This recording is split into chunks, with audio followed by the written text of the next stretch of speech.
Hello, my name is Nathan. Thank you for tuning in.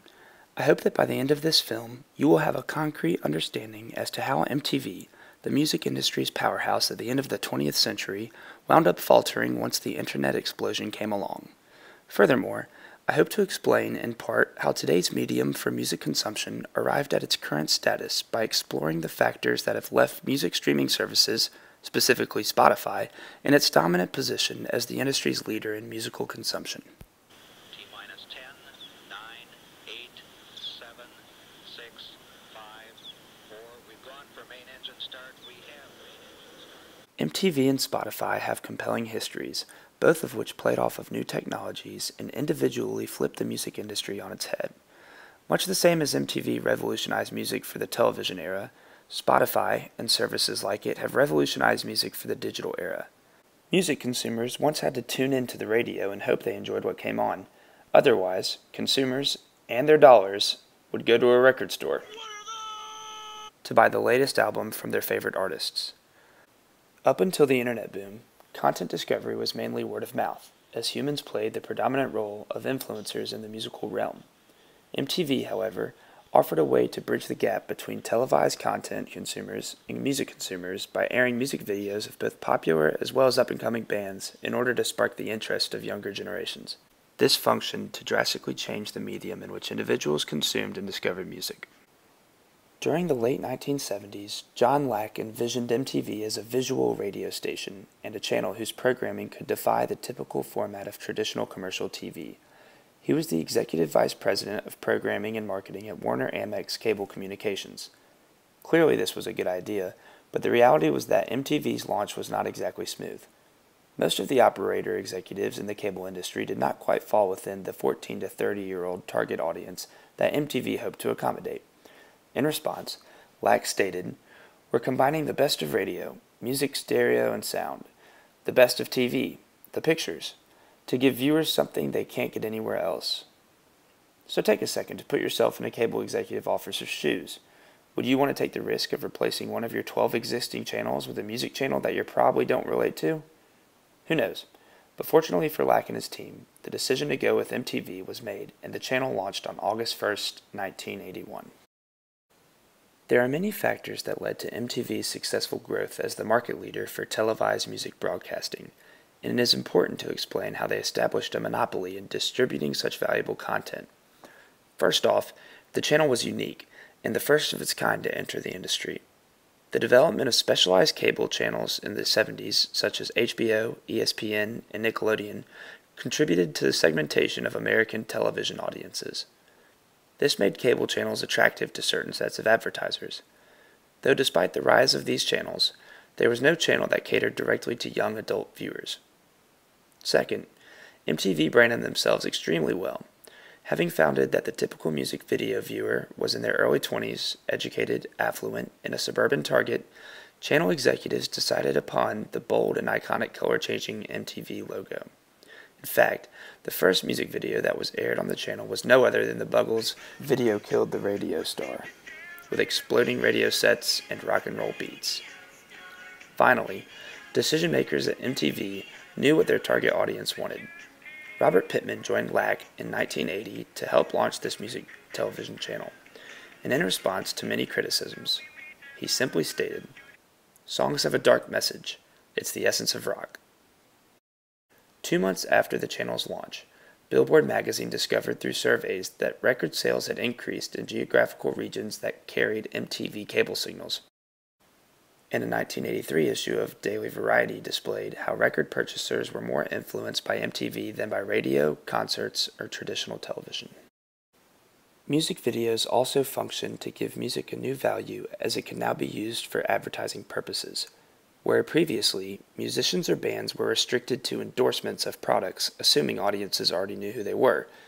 They can now run advertisements alongside their music videos or even within their music videos, which helped make the music industry more lucrative on all levels. In this manner, MTV added new mediums and, as a result, new messages to the music experience. To apply the thoughts from Marshall McLuhan's "The Medium is the Message," the manner in which we consume our music plays a very important role in our experience with the sound.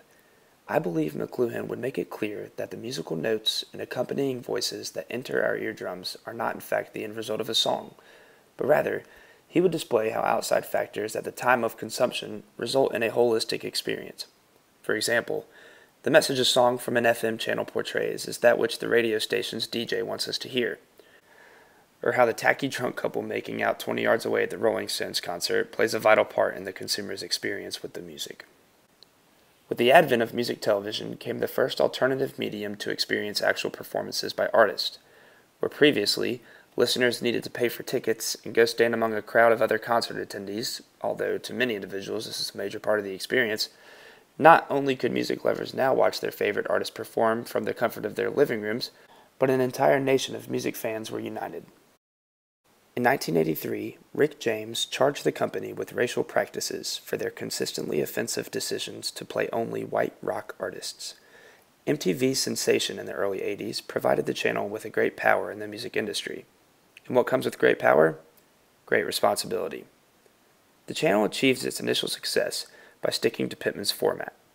In 1981, he said, "You can't go too far into black music or country music or easy listening, or you'll alienate your target audience, which is interested in rock."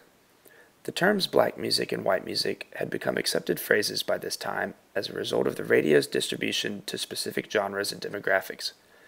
And in the cable realm, this term is described as narrowcasting. But thanks to the king of pop, the musical race barrier was diminishing. Although MTV did not originally air music videos for Michael Jackson's album Thriller at the time of their release, Jackson's success could not be ignored. A year after Thriller's debut, MTV aired videos like Billie Jean and Beat It, as well as several other black artists, and introduced audiences to new sounds that recreated the popular genres of the time. As the story continues, let's fast forward roughly 2 decades to 2001. During these years, the music industry saw phenomenal growth as record sales increased from $3.8 billion in 1983 to $14.6 billion in 1999. MTV thrived during this time, but their growth was diminishing as the 21st century approached. October 23, 2001 is a very important date in the history of the musical industry. It was on this day that Apple released the very first version of the iPod. I don't wish to spend too much time discussing Apple and their status in the music industry because, as we all know, it's incredibly significant. The rise of iPods as the primary hardware for MP3 listening and their exclusive compatibility with iTunes ensured the iTunes Store would be the primary player in music downloading. And this occurrence, running parallel with MTV's revitalization of music, aided in iTunes' growth. The digital era would quickly progress the industry in a far more intrusive and transformative fashion. With this era came such a variety of alternatives to MTV for music video viewership that MTV lost not only its monopoly on the industry, but also any meaningful competitive advantage they once had.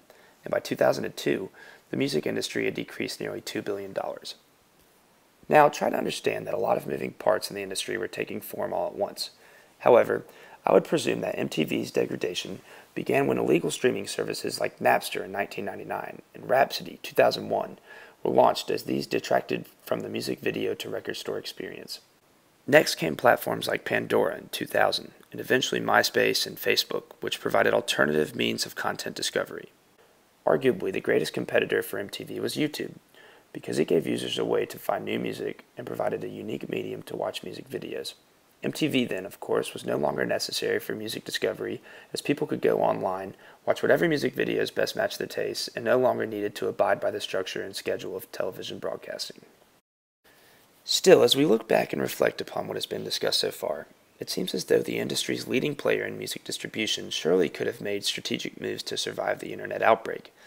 MTV launched their own online platform in 1997 to the consumers that were migrating towards computers. They also had dozens of original programs such as The Real World and Beavis and Butthead that aimed to retain their wide audience.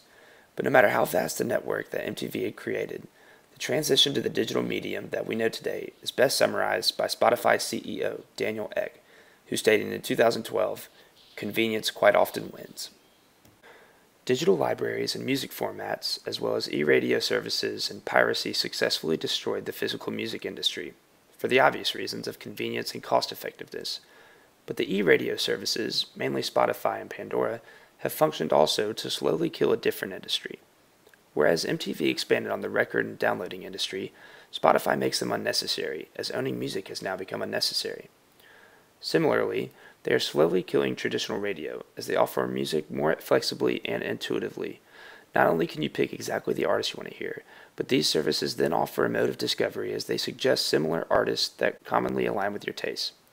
Furthermore, as our culture has become increasingly connected, the origin of these desires stems from influencers far more important to us than a television channel that tells us what to watch. Instead, we turn to our friends, family, and idols in search of new music, and that is exactly what Spotify allows us to do. Thanks for listening.